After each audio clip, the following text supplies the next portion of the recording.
They laughed when he said my name. To my cousin, Collins Avery, our brave little pilot nurse who saves cats stuck in trees. The crowd roared, glasses clinked, and for a second I couldn't tell if the sound was celebration or cruelty. My uncle, the Navy SEAL legend everyone worshipped, just stood there, silent, watching me like I was a ghost at my own funeral.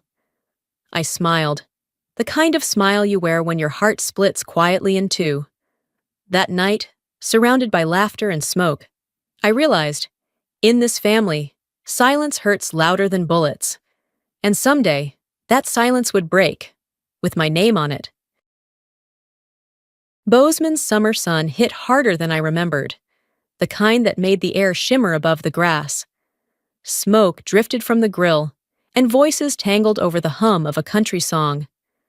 I hadn't been home in over a year, and my mother's text still glowed on my phone. "We're so proud of you, and honey, family's throwing you a welcome home BBQ." For a second, I almost believed her, but when I stepped through the gate, I saw the banner stretched across the patio, bold red letters shouting, "Congratulations, Liam, new host of Voices of Valor." The laughter, the camera crew, the table full of polished smiles. None of it was for me. Liam stood at the center, beer in hand, his charm perfectly staged for the local news crew, filming the SEAL family barbecue. Beside him, my Uncle Douglas turned the ribs on the grill, his face unreadable beneath the smoke. When Liam spotted me, he raised his glass. "Let's toast to my cousin Collins, our fearless helicopter medic who saves cats stuck in trees." The laughter hit like gravel. I smiled just enough to survive it, fingers tightening around a glass of lemonade until my knuckles burned. I looked toward Douglas, waiting for him to stop it. One word, that's all I needed. But he only turned the meat, eyes fixed on the fire. By the time I walked past him to leave, he spoke so low it almost vanished in the crackle of the coals. I saw the report from Yemen. I froze. He shouldn't have known. Before I could answer, he turned away, half his face lit by fire, half swallowed by shadow. Driving off, the laughter still echoed in my ears. I glanced at my hands on the steering wheel, scarred, steady, the same hands that once gripped it through a storm of gunfire, and whispered to myself, "Funny how real battles never make the news." The memory of home always smelled like cut grass and motor oil. Our house sat at the edge of Bozeman's barley fields, where summer dust clung to everything, windowsills, photo frames, even people's pride. Every June, the Averys gathered at my uncle's backyard, a ritual they called the Avery Legacy. The men grilled and laughed, while the women passed salad bowls and kept the stories alive. Tales of Douglas Avery, the Navy SEAL who'd once faced down storms in the Persian Gulf and lived to grin about it. His medals covered an entire wall, next to the folded flag in its perfect glass triangle. As a kid, I was the one crouched beside the lawnmower, unscrewing parts just to see how they fit together. Every time I did, someone would call out, "That's not ladylike, Collins." It became a kind of family chorus, equal parts joke and warning. Liam, of course, never needed fixing. He was the golden boy, the quarterback, the future broadcaster, the son who carried his father's swagger like an heirloom. People in town called him Douglas's boy, and I used to think that if I worked hard enough, I could earn that same look of pride from my uncle. Then my father fell from a maintenance rig at the mill, and everything changed. I quit my flight training in Texas, came home, and spent a year feeding him soup through trembling hands, changing dressings, holding him steady while he tried to stand. When my relatives threw a dinner to thank the family, the first toast went to Liam. He'd driven 6 hours from Denver to visit once a month. "That's commitment," someone said. I smiled because it was easier than screaming. No one noticed the calluses on my hands or the nights I sat awake counting my father's breaths. One evening, near the end, I heard my father's voice drift through the half-open door. Fragile but certain. Collins would have made one hell of a pilot. I pressed my back against the wall and cried quietly, not out of grief, but out of something sharper. Resolve. That was the night I decided I would leave Montana and fly, no matter what it cost. When he died, I found my old flight school ticket buried under bills and sympathy cards. I folded it once, then told my mother, "I'm done being the one who stays." I didn't realize then that leaving would mean trading one battlefield for another. The desert of New Mexico didn't forgive softness. At Holloman Air Force Base, the air stung with grit and jet fuel, and every breath felt earned. Training was a blur of sleepless nights, night swims in freezing water, parachute drills, and desert runs until my legs screamed. I learned to stitch wounds, to land a chopper in blinding dust, to trust my hands more than my heartbeat. The rotor blades became the only music that made sense. Then came Yemen, a rescue mission gone sideways. Night sky split by tracer fire, sand burning in my teeth. Our Black Hawk took a direct hit, RPG through the tail. The cockpit filled with smoke, alarms blaring, voices shouting over the comms. I gripped the stick until my knuckles tore. "We hold. Maintain altitude." The words weren't bravery. They were muscle memory. Somehow, we landed. 7 men lived because of it. One of them a SEAL from Team 3. Afterward, that SEAL found me in the hangar, still shaking, and pressed his hand to my shoulder. "You're a damn Stonewall, ma'am. The ridge held because of you." The name stuck, whispered in quiet circles. A secret medal no one could pin on me. The mission was sealed, classified, buried under numbers and signatures. Back home, the others received medals and speeches. I got a letter of commendation folded neatly into an envelope. I smiled for the photo. But inside, the silence was deafening. I saved men who'll never say my name. That night, I stood on the runway under a blood-orange sky, the desert wind clawing at my uniform. Dust rose around me, like the ghosts of every flight that almost didn't make it. I thought, I built wings out of dust. Maybe that's what real wings are, dust that refused to fall. And for the first time, I felt both weightless and completely alone. 2 months after that barbecue, the laughter from that night still echoed somewhere in me, muted but heavy. Liam had become a local celebrity, the face of Voices of Valor, a talk show built on other people's courage. Every billboard in Bozeman showed his grin and the tagline, "Stories of America's Heroes." It was ironic, seeing his face plastered over something I'd actually lived through. My mother called one night while I was still on base in Malmstrom. She sounded proud in that way only mothers do when the family name flashes on TV. "Your cousin's show is doing so well. He's having your uncle on this week." I didn't answer. I'd learned by now that in my family, success only counted when someone else was watching. When the taping came around, I sat quietly in the back row. The studio lights glared hot as Liam leaned forward, his smile sharp and rehearsed. "What's it like being a real hero?" "Dad?" he asked. "And do you think the younger generation still has that fire?" Douglas took a breath, eyes distant for a beat too long. "Some still do," he said finally. "Most just don't get to talk about it." The room shifted. Even Liam blinked, thrown off rhythm. He didn't realize the one who couldn't speak sat only a few feet away. After the show, reporters swarmed around Liam like moths. He spotted me in the corner and smirked. "Maybe next episode, we'll feature you, Collins. You can show us how to deliver first aid, or teach folks how to fly gently in circles." Laughter rippled through the crowd. I looked straight at him. At least I don't circle around my own father's shadow. The silence that followed was instant and cold. Even Douglas didn't move. That night, back home, a thick envelope waited on my kitchen table, stamped with the crest of the U.S. Air Force. Inside, a letter. "Major Collins Avery is hereby nominated for the Distinguished Flying Cross.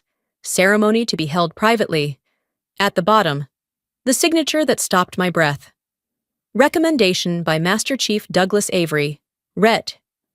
Shea. SEAL Team 3. The man who couldn't defend me in public had honored me in secret. Gratitude and fury fought in my chest. He helped me in silence, but still left me to bleed under everyone's laughter." I stepped outside. Montana's night wind cut across the plains, humming low through the trees. Maybe silence was a language of its own. I just wasn't sure I wanted to hear it anymore. Autumn came to Montana with honey-colored light and the faint smell of burnt leaves. One afternoon, my mother called again. "He wants to talk," she said. I drove the narrow road out to my uncle's house, past the same fields that had watched me grow up and leave. Douglas sat on the porch, a beer can unopened beside him. The air between us felt brittle, stretched too thin by years of words unsaid. "You've been flying how long now?" he asked. 12 years. He nodded. Longer than I was in the teams. Silence lingered. Then he asked, "Do you still hear it? The wind? When the rotors stop?" "Every night," I said quietly. "Then you haven't forgotten." He leaned forward, eyes softer now. "That seal you pulled out in Yemen, he was one of mine. He told me about the pilot who held the ridge. He called you Stonewall." The world tilted a little. My throat tightened, but no words came. Douglas dropped his gaze to the porch floor. "I should have told them. Told everyone. But Liam, he's proud. Collins, I didn't want to break him." I stood, the air sharp in my lungs. "You broke me instead." For a moment, he looked 10 years older. His hand trembled, then stilled. No excuse came. Only the hum of the wind moving through the wheat behind the house. As I reached my car, his voice followed, low but clear. "There's a fundraiser next week. Come, please." "Why?" I asked without turning. "Because silence needs a witness." The words hit me harder than any insult ever had. I didn't know if he meant to confess, or to give me the stage he'd denied for so long. But as I drove away, the wind pressed against the car, fierce and constant, whispering his words back to me. Silence needs a witness. A week after our talk, my mother called again, her voice soft with persuasion. "It'll mean a lot to your uncle. Just smile for once." So I went. The fundraiser glittered under chandeliers, red and blue lights flashing against polished glass. Honoring our heroes hung above the stage while Liam soaked up applause. Microphone in hand, the perfect imitation of valor. Douglas sat rigid at the front. I stayed in the back. Plain black dress, small Air Force pin catching the light. Liam's voice rang through the crowd. "We have our own Air Force hero here tonight, my cousin Collins, who keeps people alive so real heroes can finish the job." Laughter rose, sharp as broken glass. Douglas's hand tightened around his drink. I stayed still, remembering his words. "Silence needs a witness." Then a man's gravelly voice cut through the noise. "Still holding that ridge? Stonewall?" I turned. "Garrison, the seal from Yemen." The room froze. "Excuse me?" Liam stammered. "Stonewall," Garrison said. "She flew through hell for us." Liam forced a laugh. "She never saw combat. No mistake." Garrison replied, "I still have her voice in my comms. We hold, we hold." The crowd stared. Douglas stayed silent, trapped between guilt and pride. Liam's mask cracked. "You're stealing valor, Collins." I stood. I never had to pretend. "Liam, you did that for both of us." The silence swallowed everything. I walked out. Garrison caught up, pressing a card into my hand. Some debts can only be repaid by speaking. That night, rain beat against my windshield as I drove to Douglas's house. The only light came from the basement, inside. The flight recorder waited. I pressed play, static, gunfire, my voice shouting, "We hold!" Douglas stood behind me. "You weren't supposed to hear that. Why keep it?" "Because truth hurts the ones who need it most." He hesitated, then said, "Next week's engagement, BBQ. The cameras will be there. This time, I'm done being quiet." When I stepped outside, the rain had stopped. The wind no longer screamed, it was waiting. A week later, Bozeman Country Club gleamed like a movie set. Rows of flags, gold lights strung across manicured grass, and cameras waiting for another Avery celebration. I hadn't planned to go, but my mother's words still rang in my head. "If you don't go, they'll say you're bitter. If you do, you'll show them you're better." So I came, wearing navy, the small Air Force pin on my chest, not for pride, but for proof of where I truly belonged. Liam stood in the center, microphone in hand, his smile polished for television. Let's toast to family, legacy, and courage, the Avery way. Cheers erupted. Then he turned, eyes glinting toward me. And to my cousin Collins, our brave Air Force chauffeur. May she never run out of seatbelts. Laughter thundered. Cameras panned across my face. I set my glass down. The sound cracked through the noise like a warning. They didn't give me a seatbelt in Yemen, I said evenly. But they gave me a name, Stonewall. The laughter died. Wind rippled through the flags. Liam's grin stiffened. Stonewall? Sounds like a bar in New York. No, I said, voice low and sharp.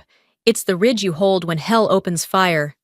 Douglas rose from his chair, half his face in light, half in shadow, the same way I'd first seen him months ago. He tossed his spatula onto the grass. Apologize. Now. Liam went pale. Dad, she's lying! Douglas's voice boomed like thunder. She's the pilot who saved 7 SEALs in Yemen, my brothers. They call her Stonewall because when hell came for them, she held the sky. Silence. Then the faint hiss of a grill reigniting. Foot. A reporter stepped forward, microphone still live. I looked at him and said quietly, I never asked to be called a hero. I just didn't want to be treated like a joke. From the back. Garrison's voice rose. She saved my team. I was there. The name Stonewall isn't fiction, it's blood and steel. The first clap came hesitant. Then another, until applause rolled like thunder over the stunned crowd. Liam collapsed into his chair, his fiancée walking out without a word. Douglas's eyes met mine, glassy but proud. I stepped away from the lights, toward the lake. The glow of the fire shimmered on the water. For once, the flames didn't burn me. They lit the truth. Morning came gray and quiet, the kind of stillness that follows a storm. Douglas's house smelled faintly of burnt coffee and cold air. I knocked once. When he opened the door, he looked 10 years older than the night before. Eyes rimmed red, voice rough from too many words swallowed down. He sank into his chair with a heavy sigh. My silence broke you, he said. It did, I answered, but it also kept me alive. Collins, I didn't know how to protect both of you, my son and my niece. From his pocket, he pulled out a small SEAL challenge coin, the trident engraved deep, the words etched beneath. To Stonewall, the sky will never forget. This was meant for you 3 years ago, he murmured. I was too much a coward to give it. I held the coin, its metal cold against my palm. Then I guess you're not a coward anymore. Sunlight slipped through the curtains, striking the table where the coin caught and scattered gold light across the room. He smiled faintly. That coin's been in my pocket every day since Yemen.